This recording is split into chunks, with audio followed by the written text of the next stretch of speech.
Bom, amigos, estamos de volta com Nova Economia, com um tema dos mais relevantes. O Brasil, até determinado momento da história, foi um dos países com maior crescimento no mundo. Em algum período, aí, quando veio o Plano Real, eu lembro que o Brasil era apontado como bola da vez, assim como China, assim como Índia, e em algum momento se perdeu o caminho aí. Se perdeu o caminho e hoje é um país que se desindustrializou, é um país em que o espaço da economia formal está cada vez mais ocupado pelo crime organizado, e você não sabe o que vem pela frente, aí, qual é o futuro do país, a maneira como vai se aproveitar a vantagem aí da transição energética e tudo. As nossas convidadas de hoje são Carmen Feijó e Eliane Araújo. A Carmen é professora titular e coordenadora do grupo de pesquisa e financiarização e desenvolvimento da Universidade Federal Fluminense, e a Eliane é pós-doutorada pela Universidade de Cambridge e Fundação Getúlio Vargas, e professora do Departamento de Economia da Universidade Federal de Maringá e do Programa de Pós-Graduação em Economia na Universidade Federal do Rio Grande do Sul. Ambas são coautoras do livro Industrialização e Desindustrialização do Brasil, Teorias, Evidências e Implicações Políticas. E também participam aqui uma das grandes estudiosas do tema, que é a nossa companheira aqui de todas as tardes, as quintas-feiras aqui, que é a Leda Paulani. Então, deixa eu começar aqui, agradecer a presença de todas aí. Eu começaria aqui com a Eliane. Eliane, nós tínhamos, quando saímos da ditadura aí nos anos 80, havia um projeto dentro do BNDES, da integração competitiva, do Júlio Mourão, que a ideia era abrir gradativamente a economia para poder ter uma interação entre a indústria brasileira, mas sempre pensando na indústria brasileira como foco. Onde foi que o Brasil perdeu o rumo? Tá certo. Então, olá a todos. Luiz, obrigada pelo convite, é um prazer estar aqui nesse programa que eu sempre ouço, que eu sempre acompanho os noticiários, então é muito interessante, é um prazer estar aqui, ao lado da Carmen, da Leda, que são economistas que eu admiro muito, que também sempre leio, a Carmen, minha colega de livro, né, e a Leda, minha colega lá no CNPq, então é um prazer estar aqui. Bom, se a gente olhar, né, inclusive o capítulo que a Carmen escreveu para o livro vai tratar exatamente desse assunto, né?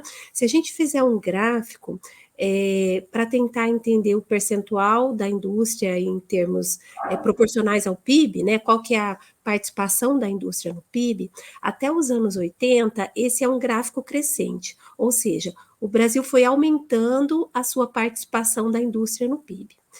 Mas, a partir da década de 80, essa participação começa a se reduzir, né? E qual que é a diferença desses dois períodos? A gente teve, até os anos 80, o processo de substituição de importações, que visava implantar todas as etapas da indústria, né? E se a gente for ver, ao longo desse período, o Brasil ele teve uma matriz industrial que era relativamente sofisticada. E aí eu acho que a Carmen chama a atenção nesse texto dela, eu vou citar porque é justamente sobre isso que ela escreveu, que o que acontece, né, quando um país se industrializa? Primeiro, ele começa a produzir os bens de consumo. Depois, ele exporta esses bens de consumo, então começa a produzir os produtos intermediários, os bens de capital, e então exportar esses bens de capital, que é o auge, né, que é a economia madura, que é capaz de exportar bens de capital. Aí o que acontece com o Brasil? Né?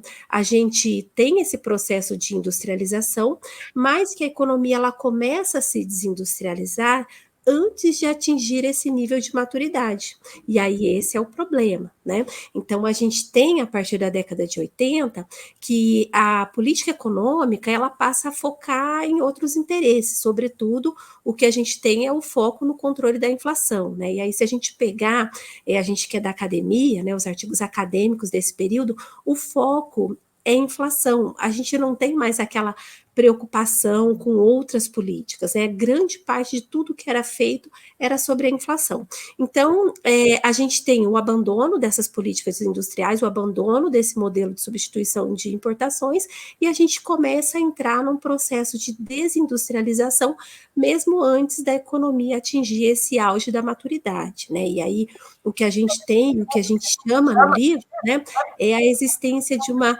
macroeconomia da desindustrialização, ou seja, políticas macroeconômicas que não são condizentes com o projeto de industrialização de uma nação. Aliás, é curioso que nos anos 50 o Brasil, com inflação, com crise cambial, com tudo, conseguiu crescer ali, né? Carmen, a gente teve aí o Plano Real, a questão do câmbio. Qual que é a importância do câmbio nesse processo de desindustrialização também? E o que foi feito quando termina os 8 anos do Fernando Henrique e entra o PT? Mudou alguma coisa? Então, o desequilíbrio, né, assim, tanto interno quanto externo, que a gente vai desenvolvendo ao longo dos anos 80, é que provoca essa mudança bastante radical, né, na orientação de política econômica. Então, como a Eliane bem colocou, quer dizer, o foco, né, já nos anos 80 e 90, até meados dos anos 90, é o combate à inflação. A inflação desestrutura muito, né, a organização da economia. E a opção foi por estabilizar os preços, apoiando numa âncora cambial. Então, em paralelo, né, nesse processo, o choque que detona a crise dos anos 80 é a dívida externa. Então, a gente se arrasta ao longo da década de 80, né, com o problema da restrição externa. E aí, a solução nos anos 90, né, vem com a liberalização da economia e a estabelecer a âncora cambial para você, inicialmente, estabilizar os preços. E aí é que o câmbio entra, quer dizer, de uma forma bastante nefasta para esse processo que a gente vinha de mudança estrutural, né, via industrialização. Quer dizer, aos trancos e aos barrancos, né, nos anos 50, 60, 70, a gente foi conseguindo se industrializar. Uma mudança muito significativa na nossa capacidade produtiva. Mas tudo isso, e isso acho que é uma coisa que fica muito clara no livro, é que, como relativamente rápido também, a gente conseguiu assim, se desindustrializar, quer dizer, perder esse tecido produtivo que foi tão caro para a gente construir. E aí o câmbio realmente ele tem um papel importante, porque como ele fica como âncora da inflação, existe uma tolerância com uma taxa de câmbio muito apreciada, né? E isso tira a competitividade, né, dos bens manufaturados e também desguarnece o mercado doméstico, né?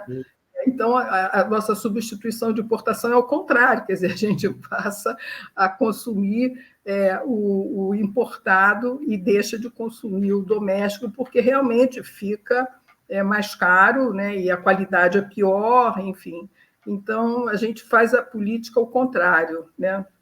Apesar de toda a suposta sofisticação do Plano Real, o que teve lá foi uma âncora cambial. Exatamente, foi isso. Uhum. Leda, você está com o microfone... É o meme das gravações, né? Sempre alguém esquece de ligar o microfone. Eu queria, em primeiro lugar, agradecer muito a Carmen e a Eliane e dizer que é uma pena que alguns membros da nossa bancada não estejam aqui, sobretudo o professor João Furtado, que é um colega nosso aqui, que esse tema é muito caro para ele, mas eu escrevi para ele, falei, você não vai participar?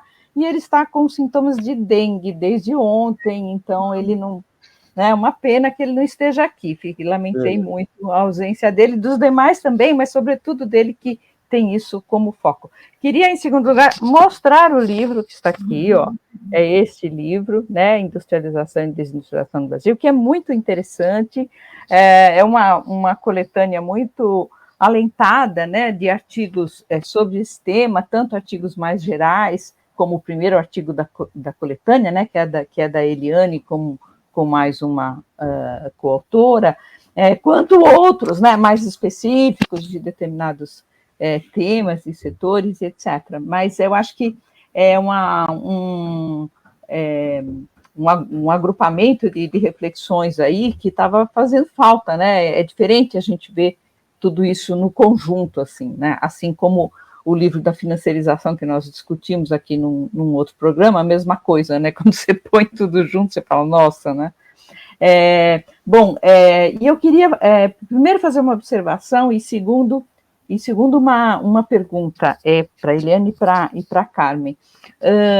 A observação que eu queria fazer é o seguinte: eu sempre disse nos meus textos, que me pareceu e continua me parecendo, é que o Plano Real ele foi um plano de estabilização monetária, mas que trouxe junto consigo, né, um projeto de transformar o Brasil numa potência financeira, né, uma potência financeira emergente.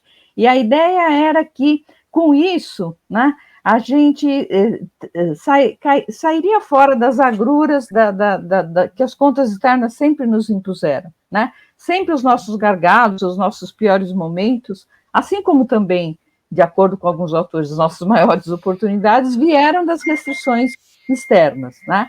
Então, a ideia era que, com a chamada poupança externa, a gente conseguiria sair desse sufoco permanente que as contas externas nos impunham, né? E por isso toda a receita, né, que vem, liberalização da economia, internacionalização, abertura financeira, etc. e etc. Né? Então, eu acho que, e aí, né, nesse sentido, é que entra a história da política cambial, né? O câmbio apreciado primeiro foi uma muleta, né? Da qual o governo Fernando Henrique utilizou durante um bom período, contra, inclusive, as determinações do Consenso de Washington, por exemplo, que sempre recomendaram um câmbio flutuante, né, uma taxa de câmbio flexível, mas aquilo era fundamental para manter o sucesso do real no início, né? Mas dentro dessa perspectiva, quer dizer, eu acho que o problema não foi a estabilização, talvez não tanto o fato de ter se usado uma âncora cambial, foi que junto com o Plano Real veio este projeto, né? E esse projeto implicava abandonar enfim, todo o valor que se dava às políticas que haviam sido implementadas até então para desenvolver a indústria, né? Então, eu só queria acrescentar isso, porque eu acho que enfim, acho que faz parte aí, né, desse período histórico. A pergunta que eu queria fazer é o seguinte: no primeiro artigo, Eliane, que você escreve, depois você me lembra o nome da sua coautora, que não estou me recordando agora, vocês trazem lá o modelo do Caldor, né? E o modelo do Caldor, com as duas leis do Caldor e tal, o Caldor é um economista keynesiano, aí para quem não é economista, né, que nos acompanha, mas ele tem um modelo de desenvolvimento lá em quatro estágios, né, assentado, tomando como variável base as exportações líquidas. E que tem que ver um pouco com isso que você colocou, Eliane, que também está no artigo da Carmen, né, desses estágios, digamos assim, progressivos, em que um país, pelos quais um país teria que passar para se considerar, ao final, industrializado ou atingir um nível de país desenvolvido. Dadas todas as mudanças que aconteceram na economia mundial, seja do ponto de vista produtivo, seja do ponto de vista geopolítico, enfim, de todos os pontos de vista, vocês acham que esse modelo ainda faz sentido? Né? A gente ainda tem que continuar a pensar na questão da indústria com esses marcos, ou vocês acham que mudou alguma coisa aí nessa história? Não sei se eu me fiz muito claro. Quem fala? Isso é bom. Então, eu respondo, Eliane. Acho que ela fez a pergunta para mim do meu artigo. Eu começo e depois você fala ou você quer? Tanto faz. Bom, eu posso comentar inicialmente essa intervenção que a Leda fez, muito interessante desse projeto, né, da gente se tornar uma potência que é financeira emergente. Emergente. Né? Eu acho que faz todo sentido, mas porque toda a política, o desenho da nossa política macroeconômica, ele tem uma característica, um excesso de conservadorismo, né? O Banco Central é muito rápido, né, em colocar uma taxa de juros muito restritiva. Então, é claro que essa discussão, né, muito presente sobre arcabouço fiscal, né, nos últimos anos, e sempre muito rigoroso. Quer dizer, eu acho que essa característica ela tem a ver um pouco com esse projeto, porque esse projeto de você internacionalizar financeiramente a economia impõe à política macroeconômica assim, uma restrição, uma perda de autonomia, né? Quer dizer, uma disciplina de mercado, né? Então, eu acho que é isso que também a gente pode interpretar, né? Que caracteriza esse projeto. Quer dizer, cada vez mais a gente cedendo, né? A gente sempre ouvindo o mercado, diga-se, né? Sempre o mercado financeiro, e nessa, quer dizer, outros setores a indústria, obviamente, vai perdendo espaço, né? E aonde a gente se baseia hoje, a nossa matriz produtiva, ela é muito forte no setor agro, né? Quer dizer, não é por acaso, porque é aquele que a gente tem vantagem, né, competitiva ou vantagem comparativa, tá certo? Então, ele vai por ele mesmo, quer dizer, né? E com os incentivos todos, e isso não conflita com os interesses tantos do mercado financeiro. Então, enquanto que a indústria, não, você tem que, né, dar subsídio, você tem que, né, ter políticas focalizadas, não é um processo natural de você desenvolver a indústria. Nossa, né, sempre exige alguma intervenção, e isso à luz de uma política econômica pró-mercado é uma heresia, né? Então, eu vejo muito por aí, mas eu acho que a questão das etapas eu deixo para a Eliane complementar. Deixa eu só colocar um ponto aí que sempre me chamou a atenção. No último ano do governo Fernando Henrique, a inflação, o câmbio deu um salto lá, com os erros que foram cometidos pelo Armínio Fraga, né, com aquele negócio de marcação a mercado, e uma tentativa que ele fez de lançar títulos pré-fixados com cambiais, que deu tudo errado lá. O câmbio estourou. O Lula, ele pega o governo na sequência. Eu lembro que eu conversei com até um economista lá de Ribeirão Preto, que era ligado ao Palocci até, e ele me deu uma estratégia lá, que eu achei que era estratégia de governo. Ele falou, veio a inflação corroeu o poder de compra, obviamente. Deu um baita poder competitivo para a empresa brasileira. Eu lembro que eu levei lá um pessoal que fabricava equipamento médico aí naquele polo de Campinas, uma entrevista, e o dono falou, olha, eu estou conseguindo ganhar de empresa coreana. Eles têm lá muito mais tecnologia, mas o preço nosso foi lá para baixo, com o câmbio. E daí o que dizia esse sujeito? Pô, o câmbio corroeu o poder de compra. Agora, vai entrar agora uma safra boa aqui. Entra uma safra boa ajudando a segurar. A economia vai se disparar pela exportação. E se o governo fizer uma política para estimular setores que não impactam aí importação e tudo, você tem uma... E daí o que aconteceu? Aí, dia a dia, o câmbio começou a se apreciar de novo com a estratégia do Palocci. Eu lembro que o Gustavo Franco falava, não, se deixar solto, se deixar do jeito que está, vai estourar preço. E eu conversava com o vice-presidente lá que tinha indústria têxtil, ele falou, não, a gente não consegue repassar nada com esse aperto que está aí. Né? Mas eu sei que ali se jogou fora uma grande oportunidade que veio, mais um presente que o senhor Cris deu para a gente não aproveitou. Então, como é que fica essa ideia fixa aí do mercado imperou durante todo o governo PT também? Muito bem, né? Claro, com certeza. Mas eu acho que é isso, acho que esse compromisso, né? A raiz, eu acho que do problema, talvez, assim, bem indo bem na essência, é essa dependência, né, de recursos externos. A gente está sempre nessa busca de atrair recursos externos. E aí, para isso, você precisa, né, ter taxas de juros e câmbio, né, que sejam atrativas. Quer dizer, a gestão da política macroeconômica é nessa direção, e não na direção do desenvolvimento, de você, né, produzir uma condição onde o setor produtivo, né, e esse mais sofisticado, seja competitivo, possa ter chance de competir.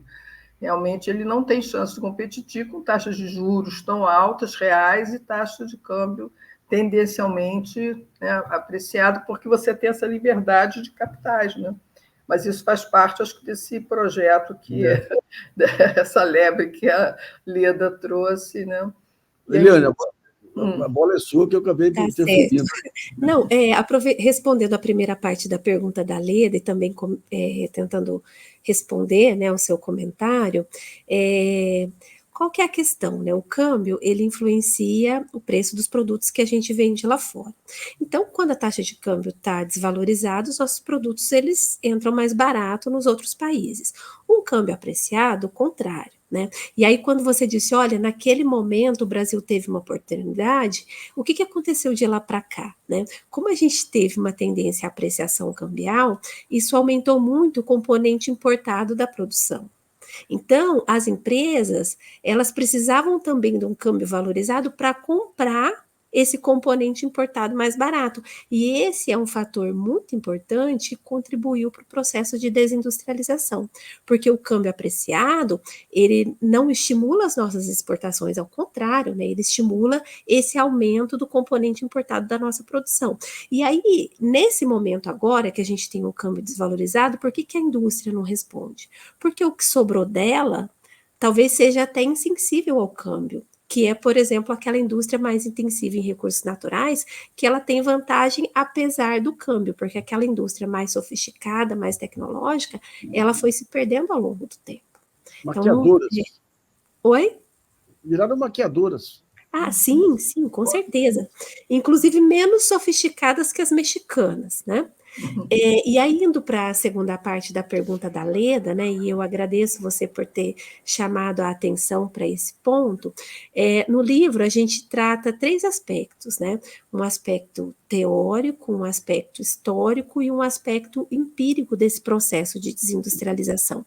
E é muito importante chamar a atenção para essa questão do Caldor, porque às vezes, dependendo de onde a gente está falando desse assunto, as pessoas não entendem, mas por que a indústria é relevante? Né? Por que eu não posso crescer via agricultura? Por que eu não posso crescer via serviços? E aí, assim, a gente tem toda uma argumentação no livro, né, ao longo dos 3 primeiros capítulos, sobretudo, que destacam essa importância da indústria, né? E aí, assim, a gente cita, né, várias questões, por exemplo, a indústria, o crescimento da indústria está correlacionado com a renda per capita. Então, se a gente olhar para os países que têm o maior desenvolvimento industrial, eles também têm o maior crescimento da renda per capita, a produtividade, né, que está mais relacionada ao setor manufatureiro, aquela ideia de que quando você tem transferência de fatores de produção, trabalho, capital que vem da agricultura e vai para a indústria, a gente tem uma mudança estrutural que é uma mudança estrutural positiva, né? Além disso, a indústria também ela está mais relacionada a economias de escala, a encadeamentos para frente, para trás, para os lados, né? E tem várias outras questões que a gente pode relacionar aqui. E aí você me perguntou, será que agora com todas essas transformações, será que a indústria ainda mantém esse papel, né? E aí eu entendi que você está querendo chamar a atenção para os serviços modernos, né? Porque hoje em dia, se a gente for olhar naquela curva, né, que eles falam, a curva sorridente das diferentes etapas de produção, a gente tem esses serviços sofisticados que estão lá na ponta e no início de tudo, né? E aí o que os estudos têm mostrado é que, na verdade, esses serviços modernos, eles crescem associados à manufatura e não dissociados dela. Porque o serviço que cresce longe da manufatura é aquele serviço pessoal que não está relacionado a uma maior produtividade. Mas esse serviço, que é o que eles falam de um serviço empresarial, que está relacionado à manufatura, eles crescem juntos. Então, eu posso dizer que esses setores de serviços modernos, eles têm características muito próximas do setor industrial, mas que eles não crescem sozinhos. Não tem como você pular direto da agricultura, por exemplo, e ir para esse setor de serviços sofisticados sem passar por esse processo de industrialização. Não sei se eu respondi, não sei se a Carmen quer complementar alguma coisa. Não, a gente tem essa ideia dos estágios, né, porque dentro da linha do que a gente defende no livro, é identificar realmente o setor da indústria de transformação como um setor especial. Ele e ele é especial justamente pelas propriedades, né, da indústria, né, por esses encadeamentos, né, pelos elos, o próprio processo, né, como ele implica em muita transformação, e isso é uma oportunidade para você estar incorporando progresso técnico, e como a indústria ela demanda insumos de toda a economia e oferta produtos para toda a economia, nessa posição estratégica dela na matriz produtiva, ganhos de produtividade na indústria, eles também se disseminam por toda a economia. Quer dizer, então, é muito difícil você imaginar desenvolvimento sem você ter uma estrutura industrial com algum grau de sofisticação. Quer dizer, mesmo que o peso, né, do setor relativamente aos outros não seja tão elevado, mas a capacidade que ele tem de gerar de benefícios, né, para toda a economia é muito grande. E essa coisa moderna dos serviços, quer dizer, hoje o setor de serviços moderno é o setor que presta serviços à indústria, né? E não o setor às famílias, que são altamente empregadores, mas vão exigir um grau de qualificação menor, né, da mão de obra. Eu tenho uma dúvida aqui. O Juscelino pegou uma oportunidade histórica, tinha uma base de infraestrutura deixada pelo Getúlio, tinha a reconstrução da Europa e a possibilidade de trazer a indústria automobilística, e ele montou uma estratégia lá que foi levar os capitalistas brasileiros a ficarem sócios dessa indústria automobilística e também ter a prerrogativa aqui da indústria de autopeças. Eu pergunto, nessa neoindustrialização, o que poderia ser feito, digamos, de estratégia para poder incorporar o capital financeiro brasileiro, que hoje é basicamente rentista, o grande capitalista, e a indústria brasileira nesse processo? Ou vocês acham que vão simplesmente trazer as empresas para cá e se contentar com isso?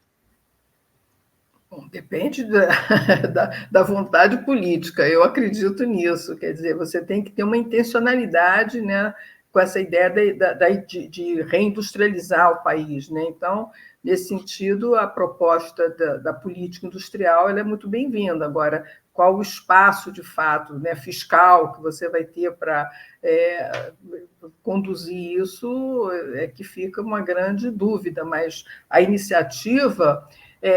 uma outra coisa que, né, eu percebo é que, e eu acho que o governo também fala muito nisso, você tem que criar capacidades estatais, né?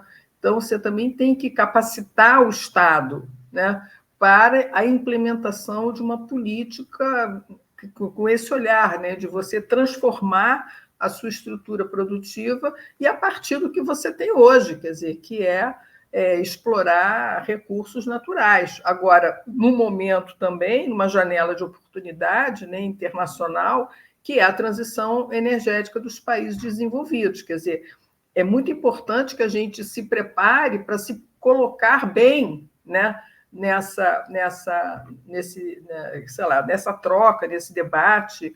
E aí que eu acho que pode haver espaço assim, como o JK teve né, nos anos 50, quer dizer, um momento que pode ser benéfico. Agora, a gente precisa estar preparado para isso. Corações e mentes têm que ser conquistados dentro desse projeto. Né? Então a gente espera que o nosso livro ajude nesse debate. Não, mas quando a gente vê corações e mentes, aí, opinião pública e tudo, só falam em corte e equilíbrio fiscal. Tá bom. Como conquistar? Qual o papel que o Lula deveria exercer nesse quadro aí, Eliane? Só complementando o que a Carmen disse anteriormente, né? Quando a gente está falando nesse processo de mudança estrutural, ou seja, da economia brasileira seguir novamente naquela direção de se tornar uma economia mais sofisticada, a gente precisa ter o fortalecimento do que nós chamamos, né, na economia, de um sistema nacional de inovação, que é o conjunto de organizações, instituições, sejam elas públicas, privadas, né, sejam as próprias universidades, as agências de fomento, todas as instituições precisam estar engajadas nessa missão. E aí, assim, é muito difícil, porque quando a gente olha, por exemplo, no caso do setor privado, né, diante das restrições macroeconômicas, que eu acho que foi o que a Carmen chamou a atenção, né, e você também chamou a atenção, só se fala do arcabouço fiscal, de manter o equilíbrio das contas públicas, isso é um pouco incondizente, né? Porque um agente financiador desse processo é o setor público, né? E se a gente olhar no histórico da economia brasileira, as maiores taxas de investimento privado, elas coincidem, né, com as maiores taxas de investimento público. Então, o que a gente tem entre essas duas variáveis é um processo de complementariedade e não de substituição, né? Não é o fato que o governo está investindo é que vai expulsar o setor privado, é o contrário, né? Eles se complementam, e a evidência, né, da economia brasileira mostra isso. Você quer falar alguma coisa, Leda? Parece que... É que eu esqueço que eu estou com o microfone desligado. Não, só fazer um pequeno parênteses aí, que esse é o argumento ortodoxo. Não, o Estado tem que sair de campo, porque senão não tem incentivo para o setor privado investir. E o que a história mostra é o contrário. Não tem crowding out, né, que é o nome técnico que eles dão para isso. Não, crowding out, você bota o Estado, você espanta o setor privado, rouba as oportunidades de investimento, de valorização do setor privado. E a história mostra o inverso. Mostra que, pelo menos no caso do Brasil, né, quando o investimento privado está andando bem, é porque o investimento público já saiu na frente e foi puxando ele. Né? Era só esse parênteses para fazer. Claro, obrigada. Então, assim, quando a gente pensa, né, nesse conjunto de instituições que formam esse sistema, né, olhando pelo setor público, o argumento é esse, que não pode gastar. Pelo lado do setor privado, fica muito difícil você ingressar nesses projetos, sobretudo quando a gente está falando dessa indústria mais sofisticada, ela requer pesquisa, ela requer o desenvolvimento de tecnologias que talvez nem deem certo, que são coisas mais de longo prazo, que são coisas mais incertas. Então, para o setor privado engatar nesse tipo de investimento sozinho, vai ser muito difícil, né? E ainda olhando para essa expectativa, né, com relação à economia brasileira, olhando, por exemplo, para o juro alto, né, que é uma restrição importante também para o investimento. Então, quando a gente olha, né, para esses preços macroeconômicos, o câmbio, o juro, né, essas são variáveis que estão na contramão desse projeto que se deseja fazer. Então, olhando para o setor público, para o setor privado, fica difícil, né? A gente tem uma prática da política econômica que está um pouco descolada desse planejamento que deveria ser, né? E aí, assim, você me falou o que o Lula pode fazer, o que o governo pode fazer, né? Uma das questões já começou a fazer essa política industrial, que eu acho que é uma política muito importante, né? Ela está bem delineada, ela tem metas que são metas muito importantes, que são carências da economia brasileira, né? Essa questão ambiental, por exemplo, olhando para o que está acontecendo no Rio Grande do Sul, não tem como a gente dizer que esse é um setor estratégico, né? Quando a gente olha, por exemplo, para a questão da saúde, não tem como a gente dizer que não é estratégico. Olha como a pandemia pegou a economia brasileira, que inicialmente não tinha nem máscara para as pessoas porem, né? E aí, assim, a nossa indústria há muito tempo já não atendia às demandas de saúde da população brasileira. Então, quando a gente olha para essas questões, né, a política ela é muito bem-vinda, mas ela sozinha, né, ela não vai dar conta, porque a gente tem uma política macroeconômica que ela também precisa colaborar com isso, né, porque a gente tem um setor privado que precisa entrar nessa agenda. Eu acho que esse é um ponto importante, né? A gente tem a conciliação desses agentes que precisam estar alinhados com esse propósito de uma nova industrialização. Agora, o governo ele tem problemas com as contas, tem problemas com o Congresso, mas ele tem ferramentas aí de ordem fiscal aí, e de direcionamento de crédito que podem ser invocadas também, né? Será que um dos problemas aí é que qualquer programa desse implica você ter vários ministérios envolvidos, vários bancos e tudo aí?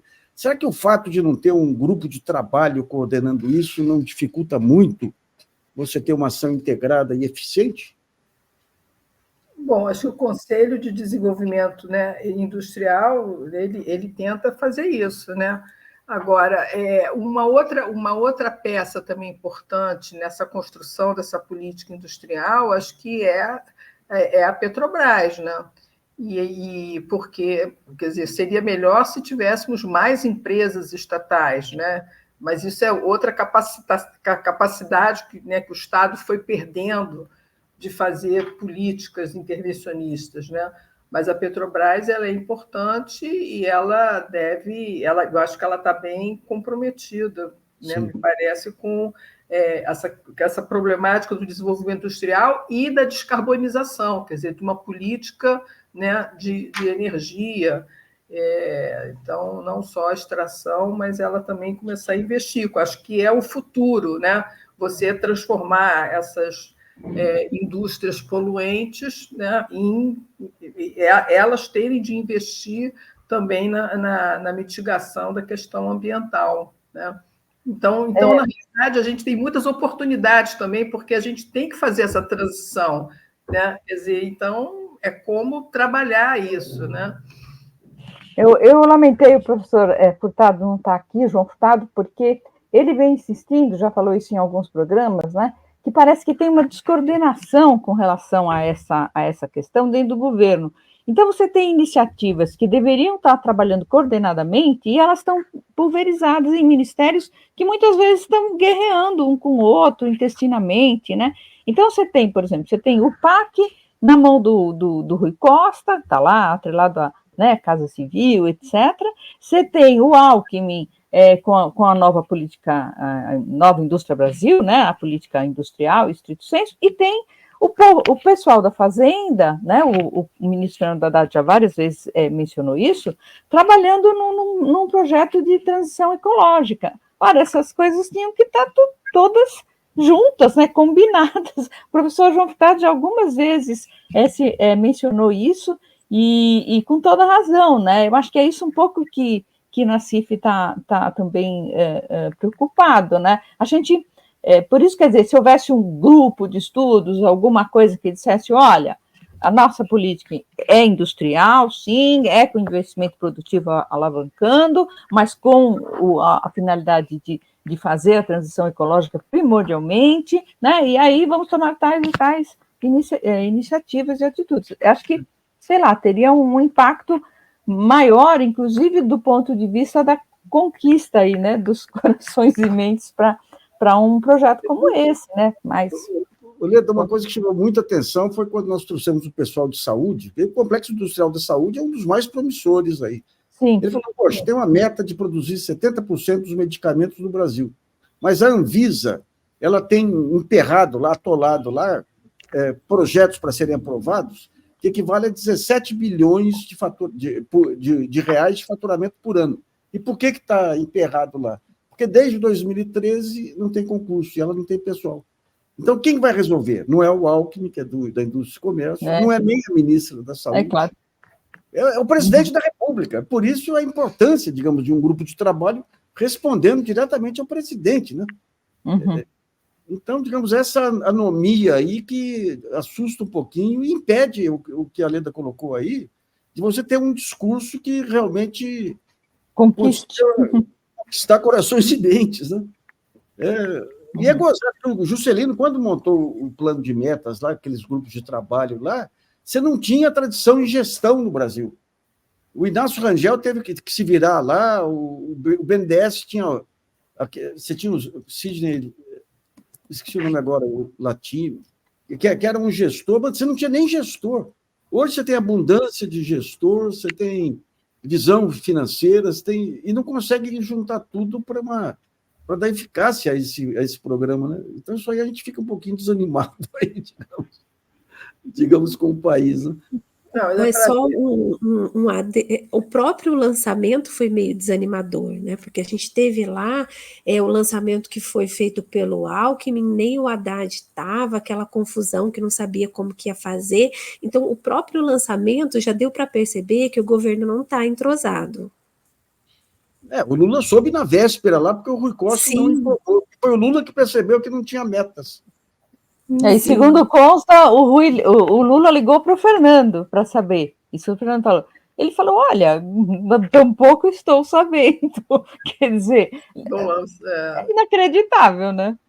Agora, cá para nós. O Lula, em outros períodos, teve na Casa Civil o Dirceu e teve a Dilma, que era uma cumpridora de tarefas aí fantástica também, né? Então, hoje você vê, nesse caso, Petrobras, a usina de intrigas que saiu da Casa Civil lá é assustadora, independentemente de ter razão, mas assustadora. Era futrica para cá, para jornal, notinha para lá, notinha para cá. Ou seja, está precisando de uma freada de arrumação aí que... E quando você olha, digamos, o contato com o Congresso, apesar do Lula ter feito aquela piada com o Haddad lá, de deixar o livro, o único que está fazendo esse meio campo com o Congresso, para mim, para coisas menores, que é tapar buraco aqui e ali, o Haddad podia ser o grande articulador, que ele já mostrou no Ministério da Educação, a capacidade de planejamento que tem, né? Então, digamos, quando você pega o conceito, que é fantástico, o conceito de missão, lá, de se integrar, não ser mais cada projeto isolado, é relevante, mas quando você vê a colocação em prática aí, você vê que o Brasil não conseguiu aprender nem com as lições do próprio país. Aí, plano de metas, o próprio Getúlio, que tinha uma equipe que orientava nas decisões, o plano SALT lá atrás, que já tinha definição de prioridades, né? Ou seja, o país ele deu um empobrecimento generalizado, assim, que assusta um pouquinho, né? E daí você vê avanço de crime organizado para cá, ocupando espaço da economia formal.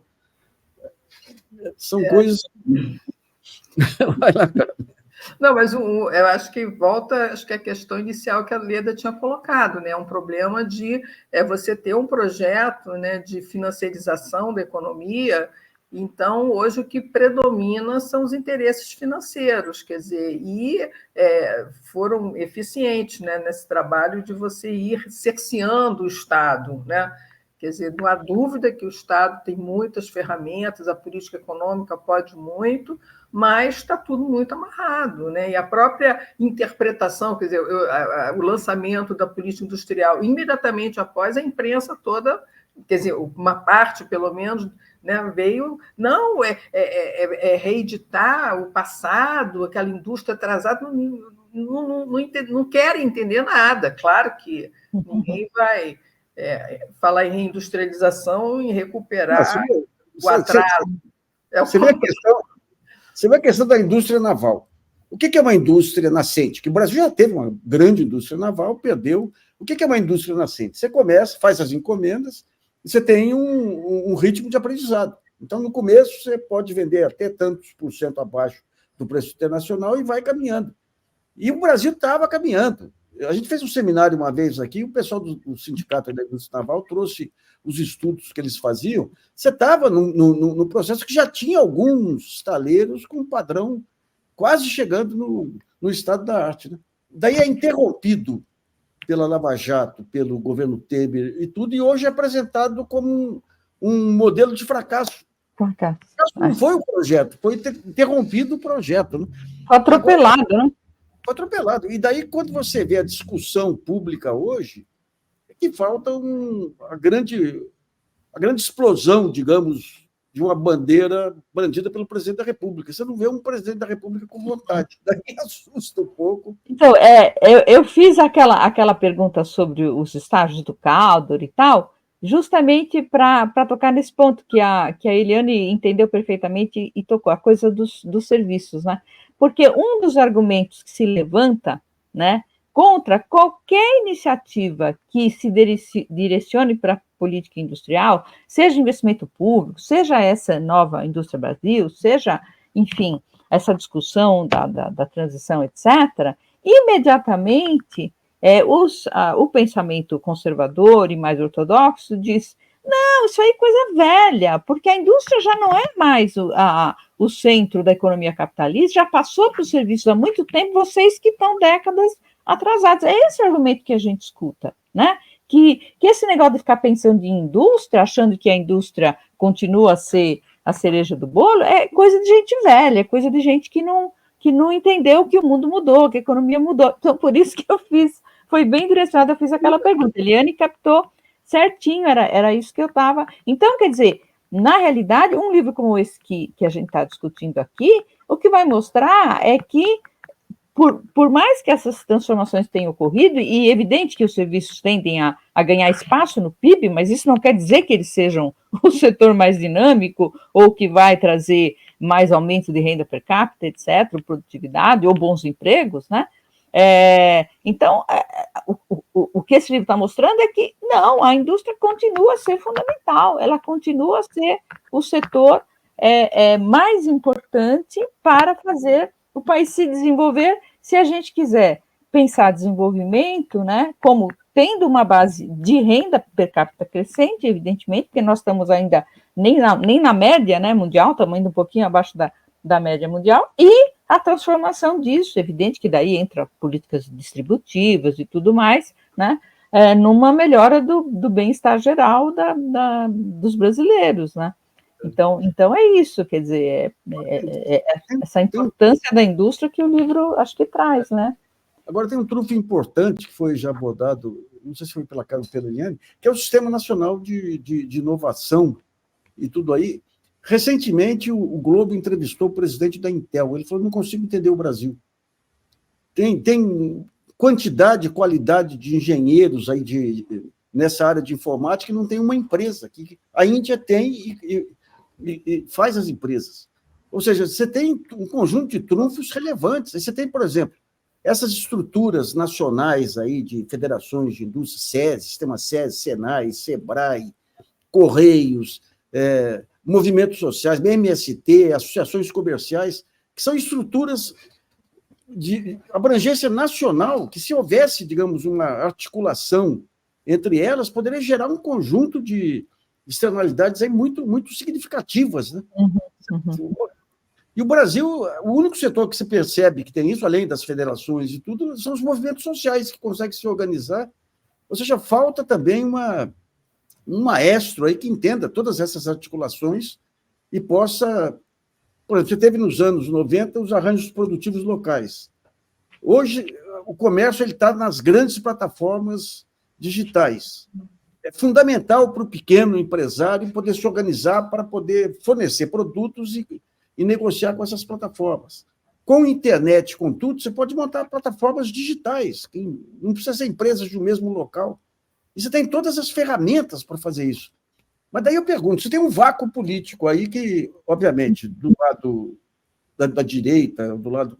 Eles querem destruir o Estado, e tem do lado, digamos, do PT e tudo, falta de projetos. A que vai dar? Esse vácuo vai levar a quê? Vai aparecer um Napoleão Bonaparte aí no futuro?